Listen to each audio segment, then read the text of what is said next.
Welcome to Behind the Paranormal with Paul and Ben Eno. Can drugs open the door into the paranormal? Did ancient shamans and do modern ones use them? Is it dangerous to do so? Hey there, and welcome to the 158th edition of Behind the Paranormal with Paul and Ben Eno.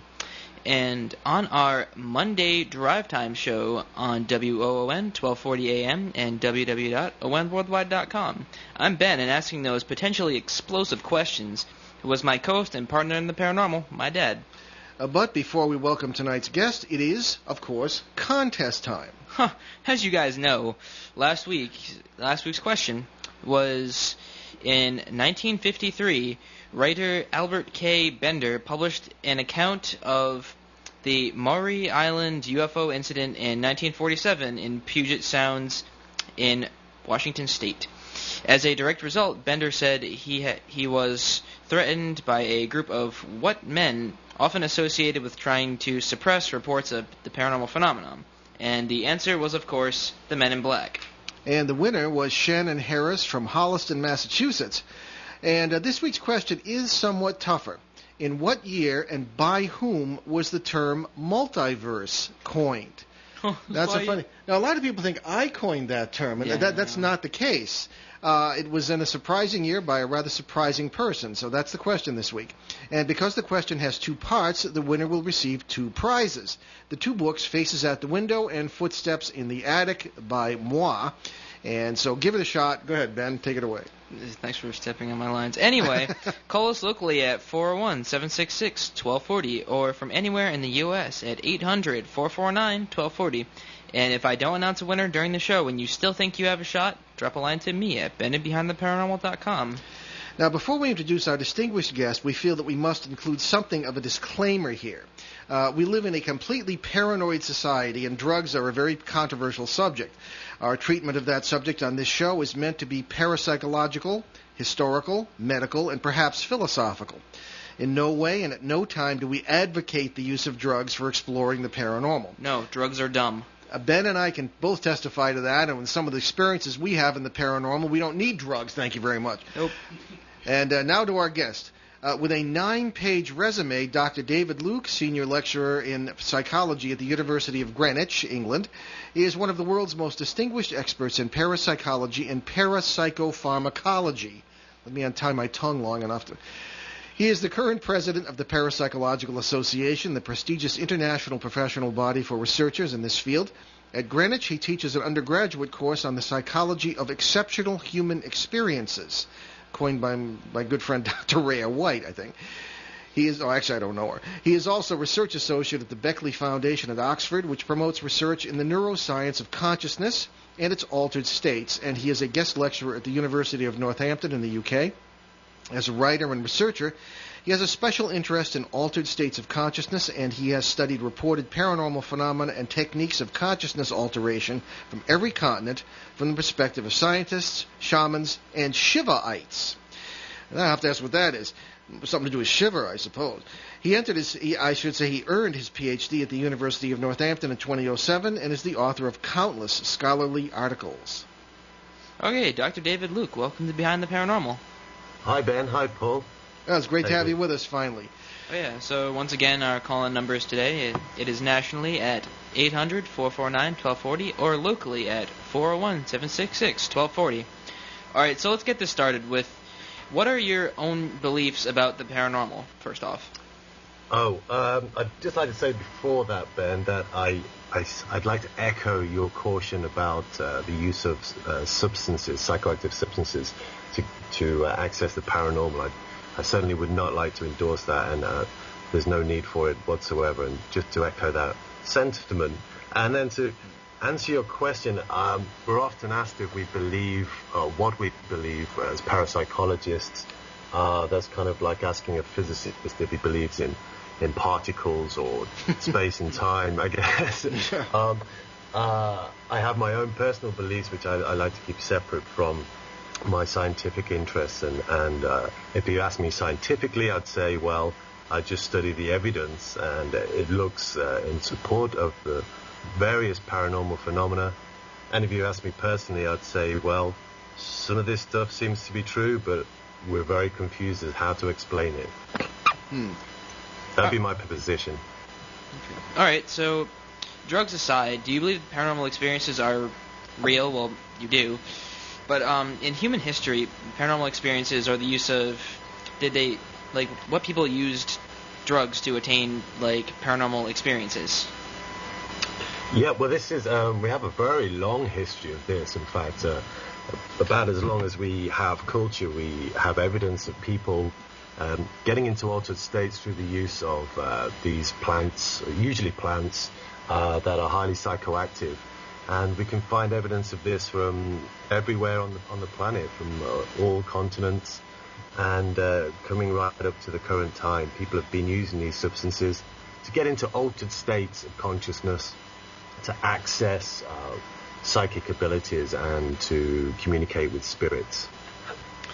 Well, here's a question that came from a reader, and I kind of worked it in here, a sort of a chicken or the egg question. What came first in human history, the paranormal experiences or the use of drugs to attain paranormal experiences? That's a very good chicken and egg question. I'm not sure we're in a position to be able to fully answer that, but there does appear to be some amount of co-evolution with psychoactive plants, so our brains have co-evolved to be sensitive to them. I mean, you could ask the question why we have receptors in the brain that are very sensitive to the kind of chemicals that are made by certain plants, which give people access to these states. So certainly if we have the neurobiological makeup already in our brain to get into these states, it seems that is a natural process which probably began, I would guess, before the use of the plants, but that the plants may be a shortcut to accessing those places. Now, the current state of paranormal research is, I think, in this country and probably increasingly so in Britain, is pretty low in our opinion. It's a lot of people sort of running around, self-appointed experts, and you know the whole story. And one wonders, how does one people get into this field? Well, I got into it while I was in the seminary, of all places, and started about 40 years ago working with people like Louisa Rhine and this sort of thing. And the question arose, what is real and what is not real? If it happens to you, even if it's subjective, is it real? I would work in psychiatric hospitals, and I would wonder, schizophrenics, are they having experiences that are being created by this illness? Or is it an illness? Or is it simply doors being opened to real worlds in their minds? The question is, how would you answer the question, how do we tell what is real and what isn't? That's a very good question, in fact. And how do we actually know? Because if you experience something as real, then it very much is real for you. And I would say that is one level of reality that is unarguable. You cannot say that if you experience something and somebody tells you, well, that wasn't real, then, well, it was real for you. That is your reality. So we're not very good at understanding ontology, I think. And I would say anybody's experience is real for them. That doesn't mean it's objectively real for everybody else. Certainly if you're hearing voices and they're telling you to do things, does that mean you are or have schizophrenia? Does it mean you have a chemical imbalance in your brain? What is causing that? And even if you are having these experiences, could you actually be accessing something that is real, even though it's due to neurochemistry? I don't think we can say for certain either way. I'd like to put forward the idea that just because these things can be pinpointed perhaps by the alterations of chemicals in your brain, it doesn't mean that they are real or not, in fact. Well, that's good. That's a different question. Yeah, well, that Sorry, just sit on the fence. Sure. No, I don't blame you, because Dr. Michael Persinger, and I'm sure you're familiar with his work, and we were quite intrigued when we had him on the show and talked about his God helmet, as he calls it, whereby he somehow stimulates in the lab through electrical. He stimulates electromagnetic fields, I guess. Yeah, somehow. I don't know, I was going to compare it to the iDoser thing that some people know about, where they use sound waves to alter the course of your brain. It's like binaural beats or something. I forgot what it's called. Yeah, well, anyway, It's he was kinda able like to that. stimulate near-death experiences, things of this kind. And we were ready to blow him out of the water. I mean, Ben's just got out of high school, and he blows PhDs out of the water all the time on this show. And present company accepted. But Persinger was on, and we were prepared to blow him out of the water. But his answers were extremely good and very reasonable. And he said, "We don't really know." And there's no reason to believe that these stimuli do not necessarily create real experiences as opposed to simply simulated experiences in the manner you just described, really, I guess, in your own explanation. So I guess that's certainly an open question, but we shouldn't be closed to any answer, I suppose, that does arise. Is it precognition? Where do drugs have the most effect on paranormal experiences? Is it precognition or remote viewing or what? Well, that's a good question, and I don't think that's been fully explored, really. I've begun to pick away at that kind of question and survey the literature and survey people about the kind of experiences they have. But I think you couldn't just say that all of these substances stimulate one particular faculty or create a certain type of experience. I think we have to look at these in a kind of like a taxonomy, like we would look at plants themselves and suggest, well, certain substances may be more conducive to certain types of experiences. For instance, unfortunately, I've just been doing some research with ayahuasca, which is actually a mixture of certain plants which they use in South America, and was at one time called telepathy, and when they isolated one of the active principles from it in the 1920s, because of the experiences people have.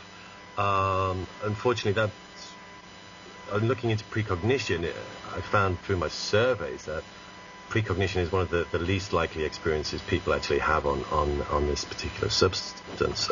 They do have an inordinate amount of encounters with entities, though, of various kinds, so that would probably be better for stimulating those kinds of experiences. No, that's interesting. Yeah, so I think these things are working in a different neurochemical way, and they may open up different faculties in the mind. And also we have other factors to consider, such as set and setting as well. So the cultural environment in which these substances are used, and also the psychological mindset that the person brings to them when they use them. Well, that leads perfectly into Ben's next question. Yes. Yeah. All right. So, what's your experience with shamans? Like, how common is it for shamans to use drugs? Well, I think in every culture and every continent, there's been use of some kind of psychoactive substance. I mean, here in the West, it's primarily alcohol. That has been, but in the past that was different. And I think a lot of shamanic cultures, there is a lot of use of psychoactive substances getting into altered states. Now, not all shamans do use them, but they use various other techniques as well. And these are many and various, from dreaming and dancing to diet. We have the many Ds, and drugs is just one of those. But it certainly is prominent and prolific across all cultures of the planet. Okay, I'm going to ask Ben a personal question. You don't have to answer this if you don't want. Right. And no, we're very close. I mean, it's not a drug question, but I mean, in your experience working with Ben works with a shaman. Yeah. Yeah. Has he ever brought up the subject of psychoactive drugs at all? Well, no, but when I went to Arizona over April vacation, one Native American kid was talking about sage and how they use it for like a recreational drug. Sage. Yeah. Huh. White sage. Yeah, we use it to purify rooms. Yeah, because Ben is working with a full-blooded Aztec shaman right now, Right. and so if he hasn't brought it up, I guess. And his indication to me was that it was not essential to any sort of shamanic work. Some people don't need it. And as I say, I think between the experiences Ben and I have had in the paranormal, me over 40 years, and I don't need No. anything like that. And you commented off the air that in our initial contact that he was one of the lucky ones. That way, In that way, certainly. Yeah. I don't have kind of many spontaneous experiences myself, but my research with psychoactives has brought me into contact with this kind of thing, and it is one way in which people have traditionally got into these states, but it's certainly not the only one, and it's neither necessary nor sufficient. It's there are other methods, and some people have these experiences spontaneously, seemingly without going into much of an altered state of consciousness even. And in fact, we all get a free altered state of consciousness every night when we go to sleep and we have dreams. And this is when we find the vast majority of spontaneous psychic experiences, for instance, occur. Well, we can tell you some stories on that front, too, but Ben's got some more questions. All right, so you freely admit that you've used drugs for decades. And not to get too personal. No, yeah, well, just this leads into the question. And what did this do to your paranormal experiences? So you said you're not too spontaneous when it comes to the paranormal. Yeah.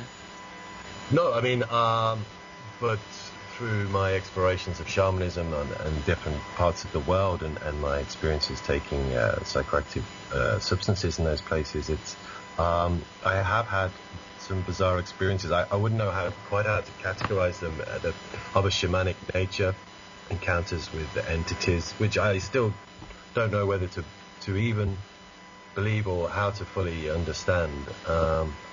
But they're of a very personal nature, and it would probably take me about an hour to explain just one of them. Yeah. Well, you and I, Ben and you and I have a mutual friend, Paul Dever, who is head of the Dragon Project and done many interesting paranormal experiments and has worked in the field for many years, and he's been on the show several times. He recounted to us, and you probably may be aware of the same incident. He recounted to us an incident whereby a researcher was visiting with a tribe, I can't remember where, somewhere in the South Pacific, I believe. And there had been a funeral. I have no idea what that sound is. There had been a funeral, and the body was laid out there, and everyone was dancing. And the man swears that the dead guy got up and started dancing too. Now, have you heard this story? And if so, or if not, would you attribute such an experience to perhaps the experience being augmented by drugs or alcohol, or maybe not? Well, I have no problem with that experience myself, drugs or not. Without drugs. Sure. I have heard that story, in fact, just over the weekend, because Paul was at a convention I was at, and he was giving a talk, and he used that example among many. As far as I know, there wasn't the use of psychoactive substances in that particular incident. I probably would steer away from calling them drugs as well, because the manner in which people use these in other cultures don't really equate to our conception of drugs in any sense. Yes. So I mean, it's an easy shortcut to call them drugs, but they have many purposes. Mm-hmm. But in that particular instance, I couldn't be sure. People have reported some pretty strange things from these anthropological record.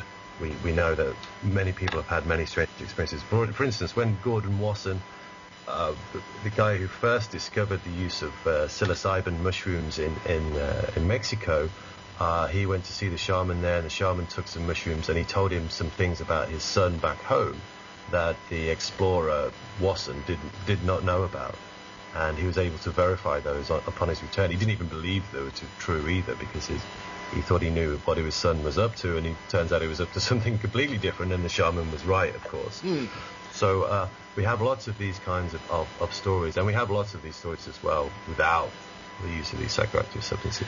But the dancing corpse, I don't know, that's pretty far out, really. It is. We had, in my experience in the late 1970s, I was in contact with two shamans. One was in Australia, and the other was in Quebec. And I've recounted this on the show several times, but the stories they told me, and people have said that it's very unusual for them to have opened up to me so quickly. Ordinarily, especially when someone is European, they're European descent, they're kind of wary. But in any case, the stories I heard were in line with the multiverse methods and theories we use in the paranormal. A la David Deutsch at Oxford, the physicist who believes in the multiple worlds theory, and other people do too, of course. But we actually use it in the paranormal. And these two shamans explained how people had actually gone. Other shamans they had known had gone into other worlds and literally grabbed people who had died in this world and dragged them bodily back into this world from where they hadn't died. And they talk about far out. And they stressed that this had not been a good idea, that things happened for reasons, and the families had really paid them well in order to recover their loved ones, but again, it had not been too smart a thing to do. So again, no drugs were mentioned. This was simply an experience that they apparently had some knowledge of the process of, and they proceeded to do it. So again, so it seems that it depends on one's own methods and theory of practice, I suppose, to use drugs or not in the shamanic trend. I don't know. So anyway, yeah. So Ben has a third eye question here. Right. So I've heard that drugs are supposed to force open the so-called third eye. Can you explain what the third eye is and how drugs affect it? Sure.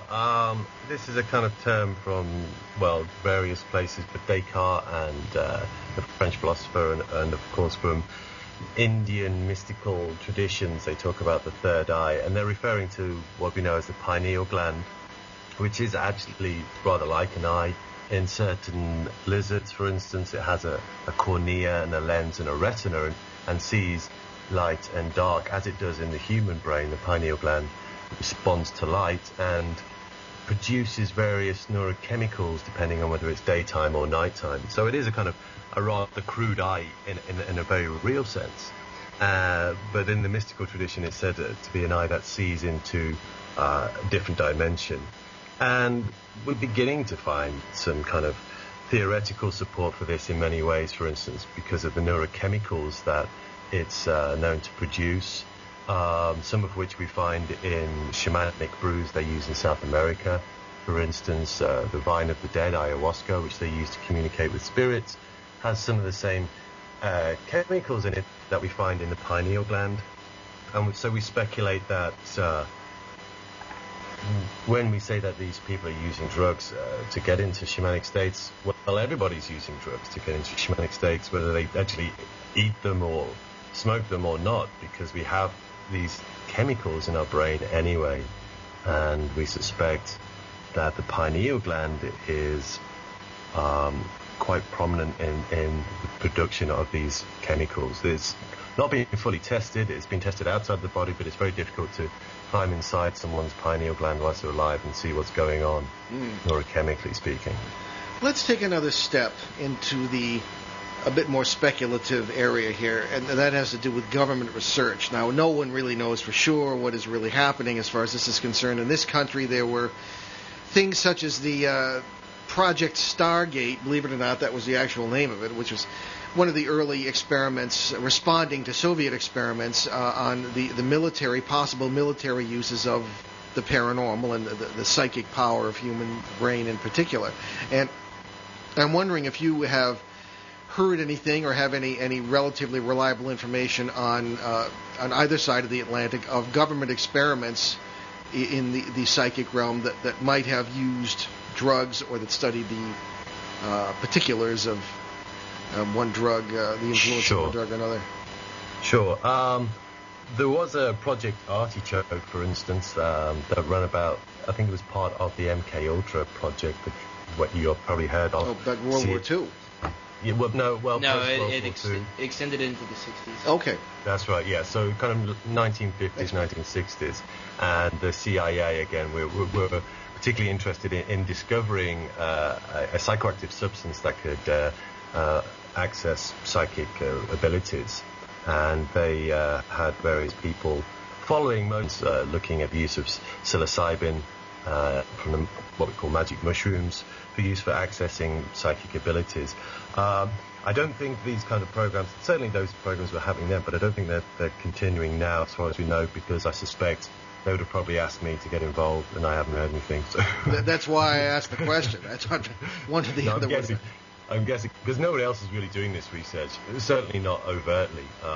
So it's a really underexplored area of interest since these substances were made illegal in the 1960s. Yeah. Well, toward the end of the show, I wanted to get into the future of this sorts of research. But in the meantime, the question naturally arises. I mean, Ben and I, are working, and we're preparing to do a television show, hopefully that will be some successful to bring this idea of the multiverse and a broader perspective to the whole paranormal entertainment field, if we can call it that, and try and insert some sort of gray matter into the subject somehow.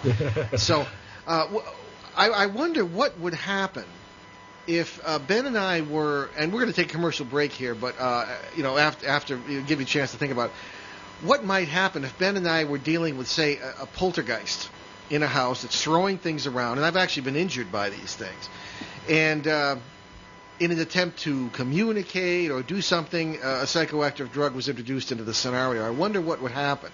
So why don't you think about that, Dr. Luke, for a moment, and we're going to take a commercial break. Be right back. New River Press is proud to sponsor tonight's segment of Behind the Paranormal with Paul and Benjamin Eno. New River Press offers the best in unusual New Age books. Stand by the side of tonight's host, Paul Eno, as he battles poltergeists and helps suffering souls and families in the critically acclaimed books Faces at the Window and Footsteps in the Attic. Plunge deeper into the paranormal with Paul and learn about its influence on human history, its action in our daily lives, and its ultimate meaning for us in the best-selling Turning Home, God, Ghosts, and Human Destiny. Available now from New River Press, publishers of unusual books. Visit newriverpress.com, amazon.com, or your favorite bookstore. And set for release late this year in one of the most unusual books on the subject ever written, Paul gives us Dancing Past the Graveyard, What Ghosts Have to Say About God. And we are back behind the paranormal with Paul and Ben Eno on WOON 1240 AM and ONWorldwide.com here in New England's beautiful Blackstone River Valley.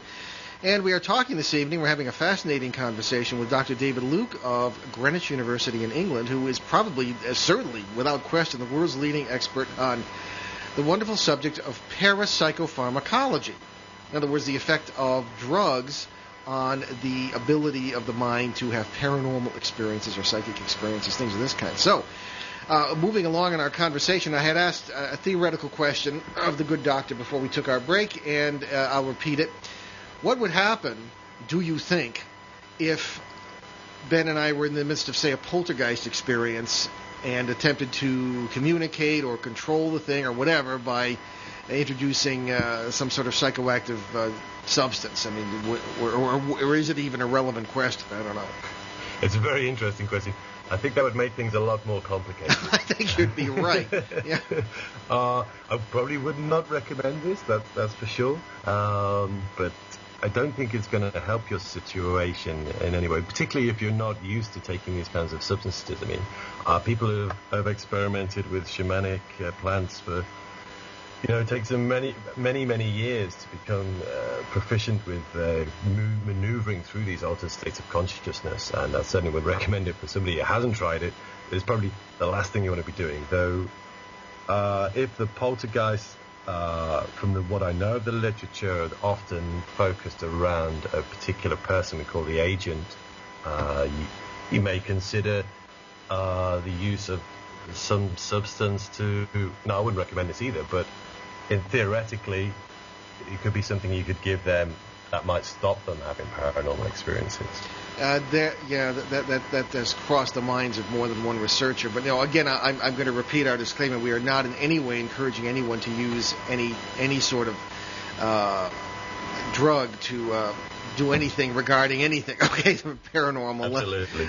And Dr. Luke has echoed that. We're simply looking at theoreticals here. Well, of course, I suppose it would depend on what the poltergeist is. My particular experience over 40 years, and having been literally injured by these things, that they are independent life forms, I think, which feed upon certain energies here. And any substance introduced of the sort we've discussed, I don't think would have any positive effect at all. So, but certainly strictly a theoretical. Okay, now... I know that psychedelic drugs were a topic at the old Duke University parapsychology lab when I was starting out. It's now the Rhine Center, and I didn't work there, but I was I was only in high school. I was in correspondence with Louisa Rhine, whom I consider one of my early mentors. But I never remember her mentioning drugs. Of course, again, that's because probably I was in high school.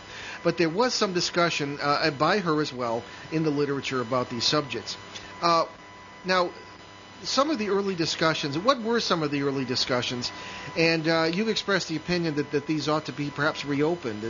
So what are you getting at with that particular statement?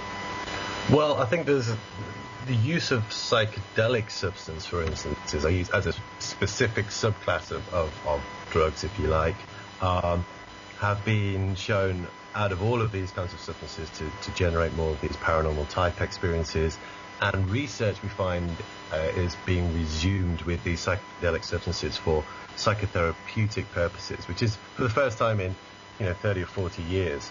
So I think it's a good time to start beginning to ask these questions again, because we can learn very many things, perhaps, about the neurobiology of paranormal experiences.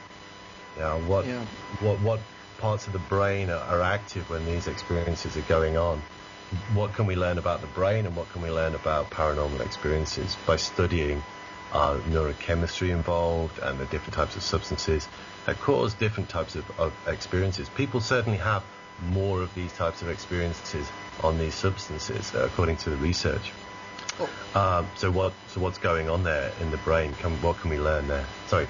No. What do we know now, in general terms? In 25 words or less, if you can. Very little. That's all you need. Yes. Very little. We don't understand how these things fully work in the brain anyway. That's just from a neurobiological perspective. And the area of research into paranormal effects is even more underexplored. Do you think it's because we're looking in the wrong places? I think it's because there's very few people doing this research. That's the problem. Okay. And the use of even just researching psychedelics and how they work in the human brain was made illegal, was banned for 30, 40 years. But people are beginning to ask those kinds of questions again. And I think it's very important for our understanding of who we are and what we do and how we work. Well, the reason I asked that last question was because many physicists who study the nature of consciousness will suggest that consciousness is non-local. It's not in the brain, at least not fully. And the brain is simply a conduit, I suppose if you want to get back to Jung's idea of the collective unconscious.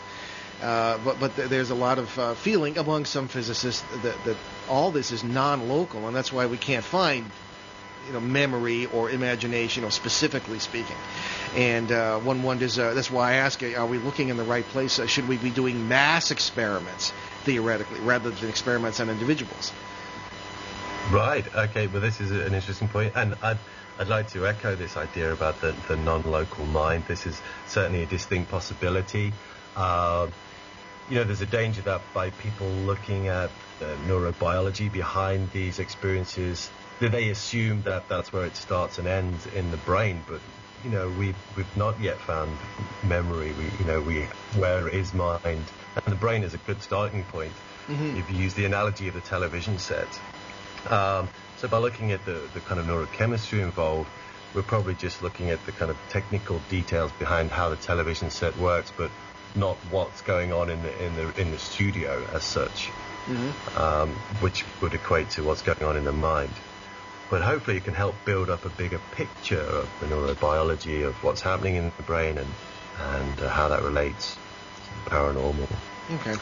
Do you have any further questions before I? Well, not at the moment. Okay, I tend to get fascinated here and start monopolizing the conversation.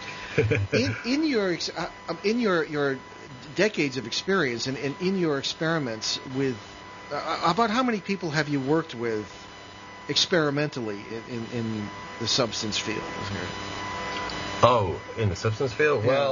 Well, maybe in the hundreds, I would say. That's a lot. Okay. I think, yeah. Right. So I had some experience of it, but it's slow work. It's very difficult to find environments in which these substances are being used. It often involves traveling to obscure places, going to the jungle and whatnot. So obviously people use these substances all the time, all over the world, but often illegally. And I don't want to have to get into working with people in those kinds of situations, really. I want every name. No. Do you find? Of course, one of the things in scientific experiment of any kind is to look for patterns. Have you found any patterns among the people you've worked, commonalities in the nature of the experience? when you're using a particular substance, or even when you're not, or what is enhanced, what is not, this sort of thing. Have you noticed any patterns in the paranormal process that results? Yeah, well, like I say, there's certain substances which lead to certain types of experiences more often than not. That's a generalization because people have every kind of experience imaginable on these substances, and a lot of people don't, but they do tend to. But certain dissociative substances, for instance, ketamine is a synthetic chemical. It works on a particular site, receptor sites in the brain, and that causes out-of-body experiences quite easily. At the right dosage, people have out-of-body experiences with a high degree of reliability. So that's one particular example. Okay. Yeah. All right.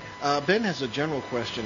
All right, yeah, I didn't ask this at the beginning, but how do you feel the use of drugs has changed, like over the years since like the olden days when people used them for like spiritual? Yeah, back when I was young, the olden days. No, not back in the dinosaur age.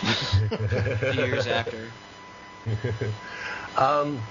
Well, I guess it's hard to really map that, I think, in some sense.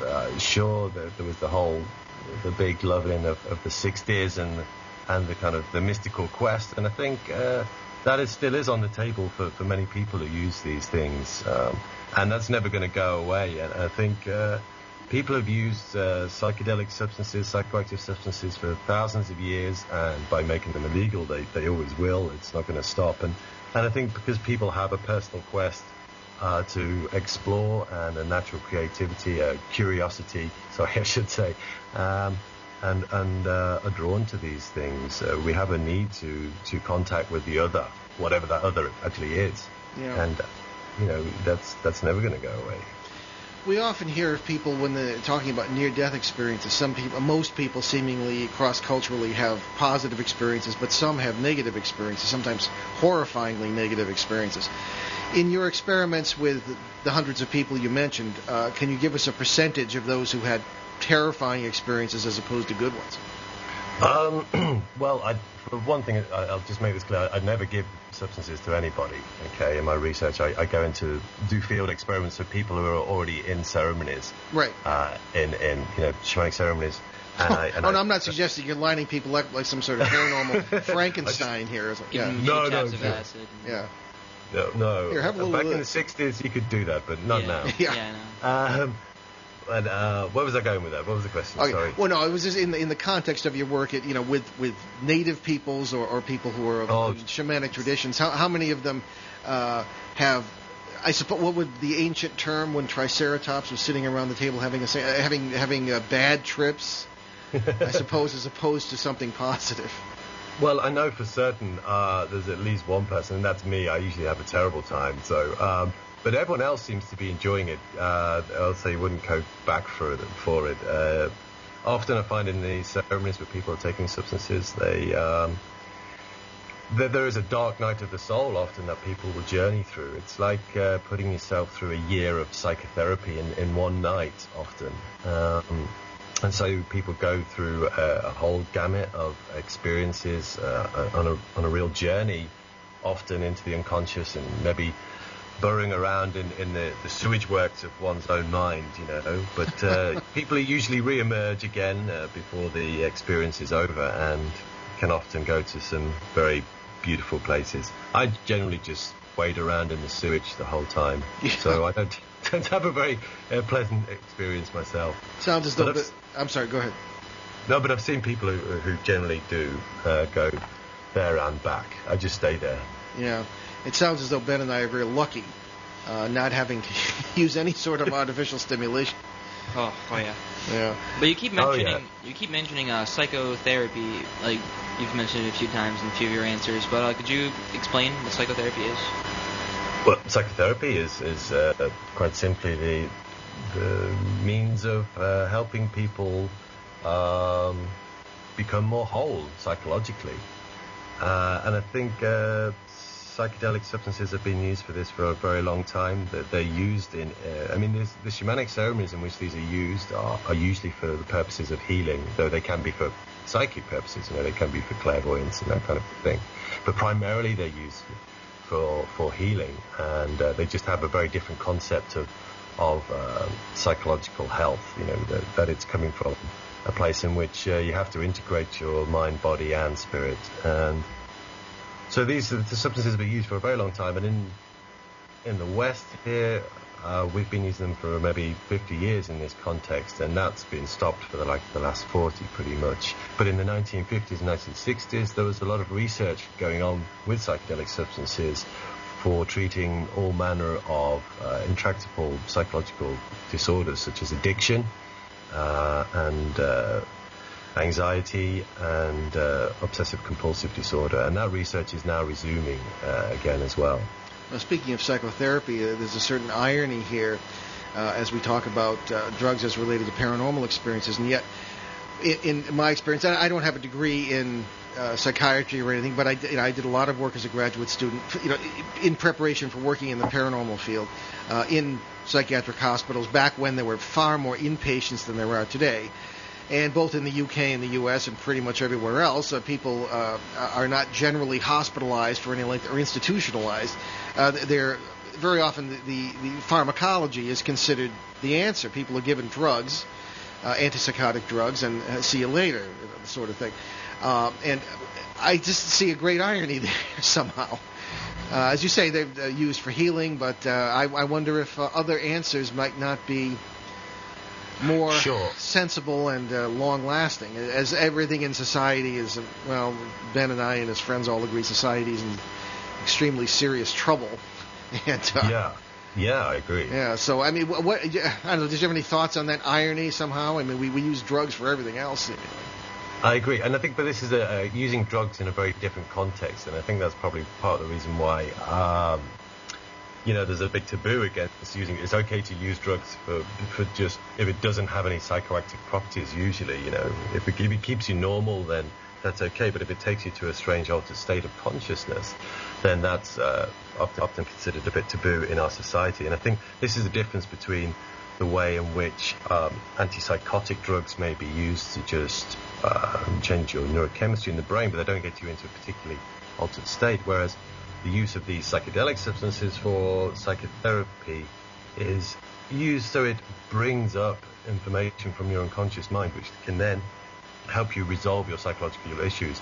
Now, these aren't given to people as a kind of medication where they keep taking the tablets every day. They'll sit there as a psychotherapist and explore their unconscious mind. Okay. So it's a use of drugs in a very different sense. It's not a kind of an ongoing medication. And I think that's problematic. I think particularly in the US and in the UK, there's a tendency to just think that we can have a cure-all, just take some drugs and it'll solve everything. But people do get addicted to prescription drugs, and I think they're given out far more than they need to, because pharmaceutical industries are run for profit, not for healing people, to be cynical. Oh, and we always thought that certainly an important question in the paranormal is its relationship to spirituality. And the same sort of, Persian bazaar sort of approach, merchant-like quick fix sort of thing that people use drugs for, is often the case in religion. I mean, there people convert to some religions like they do to Marxism, or and there's a sort of slogans and quick fixes. And what relationship do you see between the paranormal and spirituality? I mean, with or without any sort of psychoactive substances? Sure, it's quite a strange relationship. I think there's different types of religiosity. Certainly, on the one hand, religious institutions can be kind of very negative about paranormal. It's not something they want to deal with. Yeah, tell me about it. I was thrown out of the seminary for it. Okay. Well, there you go. You've got a direct experience with that. Yes. And then on the other hand, relationship between spiritual experience and paranormal experience, I think they go hand in hand. They're kind of close bed partners. But this is the difference between religion, perhaps, and spirituality, which you might want to make a distinction there, But Yeah. Yeah, no, that's a very important distinction. Although, I very often point out, in my last book, I pointed out that in my opinion, the paranormal is the mother of both religion and science. When you look at it, because had there been no questions to be answered, then there would probably be no religion and no science. So that sort of thing. So, speaking as a scientist, do you think, and speaking as a parapsychologist as well, do you think science as we have it today, vis-a-vis the scientific method and this sort of thing and its limitations, is it good enough to explain the paranormal at its full depth? No, we don't understand the paranormal through the lens of science. We don't fully understand it through any lens currently, but then we don't fully understand everything through science anyway. We don't understand ultimate reality. We don't understand quantum physics fully. We don't understand the nature of time and space either, not fully. So science is as a method, and it's kind of help us move towards a greater understanding, perhaps. But there's so much we do not know, and perhaps so much we cannot ever know through science. But it's just one way of looking at reality. Well, there we have the unofficial motto of our show: everything you know is wrong. So Okay. now let's start from scratch. Okay, Dr. Luke, we're going to ask you to hang on here for a moment. We have a few more minutes, and we have a very interesting number of emails that arrive in mountains from our listeners. And here's one, and we like to share those with the guests sometimes, and we sort of share an answer. This is a very interesting one from Sal. I believe he is in Los Angeles. Yes, Sal in L.A. And he makes the observation, I have always wondered why poltergeists seem to be attracted to children. Now, this is not directly related to the substance matter, just as a parapsychologist you might be interested. I've always wondered why poltergeists seem to be attracted to children, but curiously enough, why don't schools and juvenile facilities exhibit some kind of activity when all the kids are in one place? I guess he hasn't been to too many schools. But anyway, have you ever heard of PK activity during school hours? He's asking, I guess, all of us. Well, that's very interesting. I'm not a poltergeist researcher per se, and Yeah. I don't recall any cases of that, and that's an interesting perspective. But there may be, because there's a strong family association. In a lot of these cases, it seems to be associated with the family life of the agent quite often. Oh, yeah, no, I agree. Yeah. Yeah, I'm no poltergeist researcher per se, as I say. Well, in our experience, sorry to interrupt, but we have a certain assumption here that may not go far enough. Attracted to children, well, I think it's more attracted to the negative energy, and of course energy sounds scientific, but it really is just a word people throw around. I don't know how else to put it. Attracted to the negative energy in a household where there is great stress occurring, and I have not found that the child is necessarily the agent. I found that what we refer to as parasitical entities will be attracted by this sort of thing, sometimes up to 6 in cases that I've dealt with. And this is practical experience. You can count the activity going around the room, and there seems to be 6 different entities doing things, and it can get extremely bizarre and can get somewhat hazardous as well. So I think that the reason these things are not occurring in schools would be in line with what you suggested, and that's not where the energy is coming from. And although certainly many teachers I know might suggest that they have children who act like poltergeists, in school, that may be a different matter entirely. So, anyway, but I think it is rather home based, and we find that the answer very often is to bring the family together, to work out the problems, to bring a certain amount of commonality in there, and even humor. And as I point out once in a while on the show, the worst poltergeist I ever dealt with was in 1975 in New Haven, Connecticut, and we got rid of it using a joke book. Okay. We simply got everybody yucking it up, a lot of positive energy, and the thing was never seen again, because it had pretty much run its course. But then again, I can see why they wouldn't be attacking schools en masse, that sort of thing. So, okay, well, we're coming to the end of our hour, and it's this wonderful and fascinating conversation with Dr. David Luke. Dr. Luke, would you tell us where people can find out more about you? Is there a website, some books?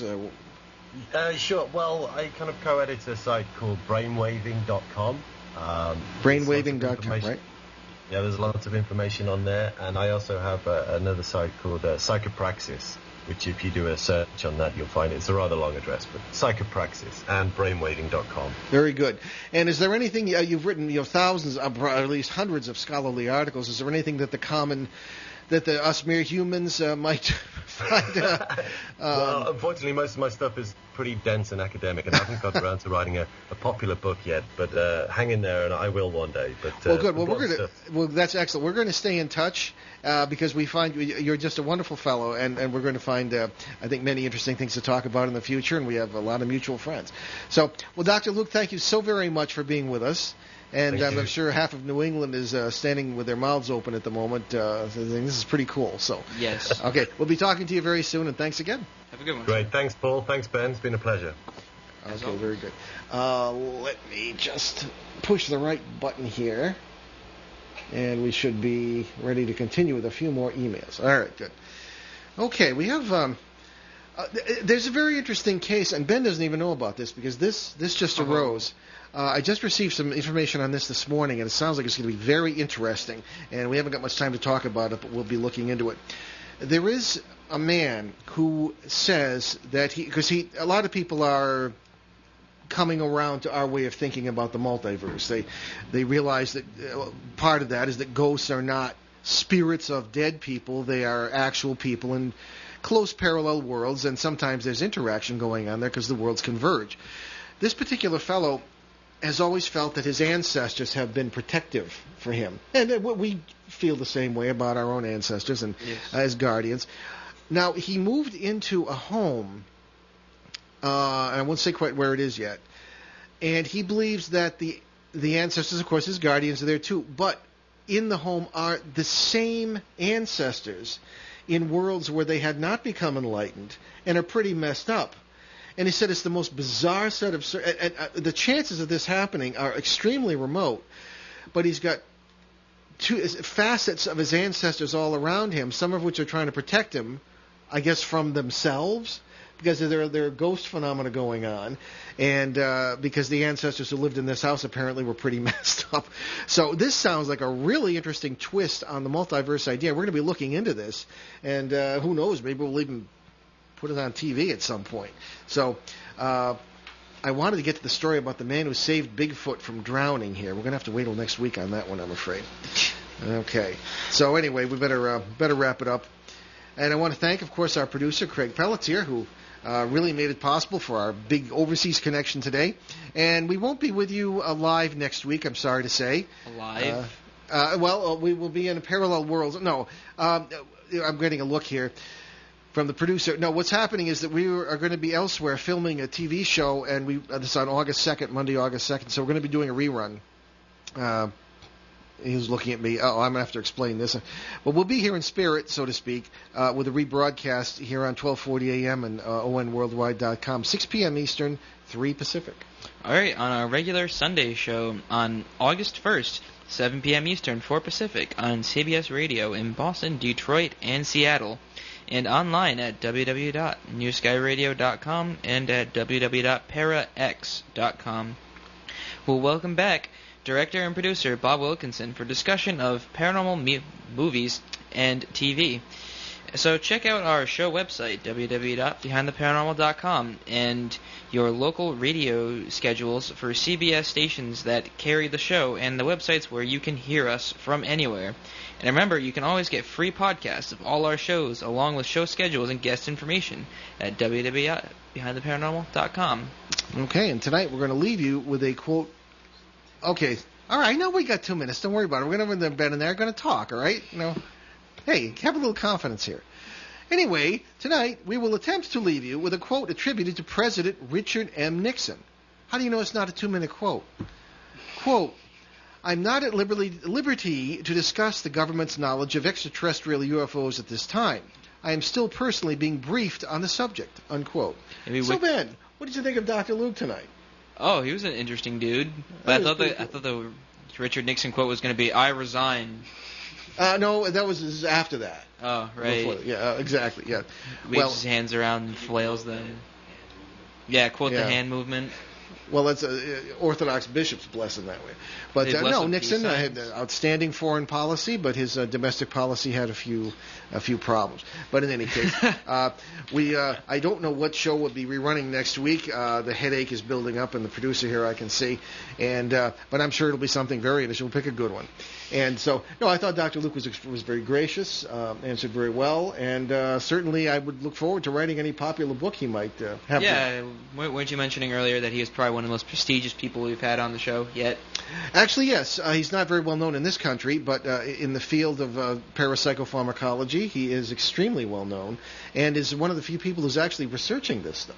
At least since the 1960s. Now, again, when I was first getting started in the 70s, they were getting into this stuff at Duke University, a parapsychology laboratory, but the limits of legality and the limits of ethics created problems. So you don't want another like Frankenstein thing going on. No, exactly. Okay, well, that's it. And we're going to see you live in 2 weeks, so stay with us in a couple of weeks anyway. See you next week. That makes sense, next time. It's actually next time. See you next time. Return to this radio frequency 167 hours from now for another edition of Behind the Paranormal with Paul and Ben Eno.